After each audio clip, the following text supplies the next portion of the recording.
സർക്കാരിലേക്ക് അടക്കേണ്ട നികുതി പണം വെട്ടിച്ചുകൊണ്ട്, അതായത് ടാക്സ് വെട്ടിച്ചുകൊണ്ട് കേരളത്തിലേക്ക് 4ഓളം വരുന്ന പ്രീമിയം വാഹനങ്ങൾ കടത്തി എന്നുള്ള പേരിൽ ഇപ്പൊ ദുൽഖർ സൽമാനെ പോലീസ് കസ്റ്റഡിയിൽ എടുത്തിരിക്കുകയാണ്.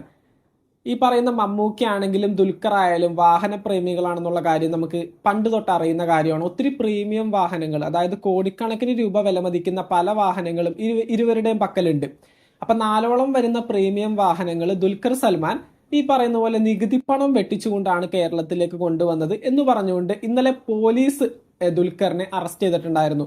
ന്യൂംകോർ എന്ന് പറയുന്ന പുതിയൊരു ഓപ്പറേഷന്റെ ഭാഗമായിട്ടാണ് ടാക്സ് വെട്ടിച്ചു കൊണ്ടുവരുന്ന വണ്ടികൾ പിടിച്ച കൂട്ടത്തിൽ ഒരുപാട് സിനിമാ താരങ്ങളുടെ വണ്ടികൾ പിടിച്ചിട്ടുണ്ടായിരുന്നു. ഏറ്റവും കൂടുതൽ 4 പ്രീമിയം വാഹനങ്ങളാണ് ദുൽഖറിൻ്റെതായിട്ട് പിടിച്ചിട്ടുണ്ടായിരുന്നത്. ഇന്നലെ 7 മണിക്കൂറോളം ദുൽഖറിനെ പോലീസ് കസ്റ്റഡിയിലെടുത്ത് ചോദ്യം ചെയ്തിട്ടുണ്ടായിരുന്നു. കൊച്ചിയിൽ വെച്ചായിരുന്നു ചോദ്യം ചെയ്തത്.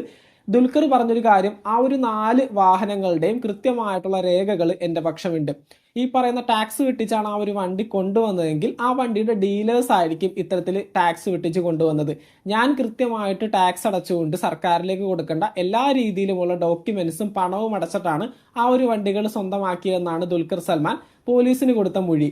ഇനിയിപ്പോ ഇന്നും നാളെയൊക്കെ ആയിട്ട് ഇനിയും ദുൽഖർ സൽമാനെ പോലീസ് കസ്റ്റഡിയിലെടുത്ത് ചോദ്യം ചെയ്യുന്നതായിരിക്കും.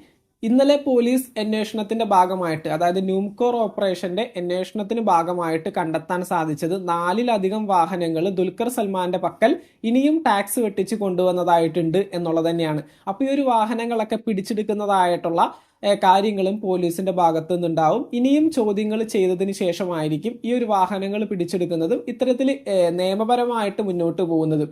അതിനുള്ളിൽ ഈ പറയുന്ന രേഖകൾ വെട്ടിച്ചല്ല, ഡീലേഴ്സ് ആണ് ഇത്തരത്തിൽ തെറ്റ് ചെയ്തത്, ദുൽഖർ സൽമാന്റെ ഭാഗത്ത് യാതൊരു തെറ്റുകളും ഇല്ല എന്നുള്ള കാര്യം ഒഫീഷ്യലി പ്രൂവ് ചെയ്യാനായിട്ട് സാധിച്ചിട്ടുണ്ടെങ്കിൽ ദുൽഖറിന് ഈ ഒരു കേസിൽ നിന്ന് ഊരിപ്പോരാനായിട്ട് സാധിക്കും. അല്ലാത്ത പക്ഷം ഇത് കുറച്ച് പ്രശ്നമാവാനായിട്ടുള്ള സാധ്യതയുണ്ട്. പണ്ട് തൊട്ടേ ഈ പറയുന്ന ദുൽഖറിന്റെ ഫാമിലി ആയിക്കോട്ടെ, മമ്മൂക്ക ആയിക്കോട്ടെ, എല്ലാവരും ഒത്തിരി വാഹന പ്രേമികളാണ്. ഒത്തിരി പ്രീമിയം വാഹനങ്ങൾ സ്വന്തമാക്കിയ വ്യക്തികൾ തന്നെയാണ്.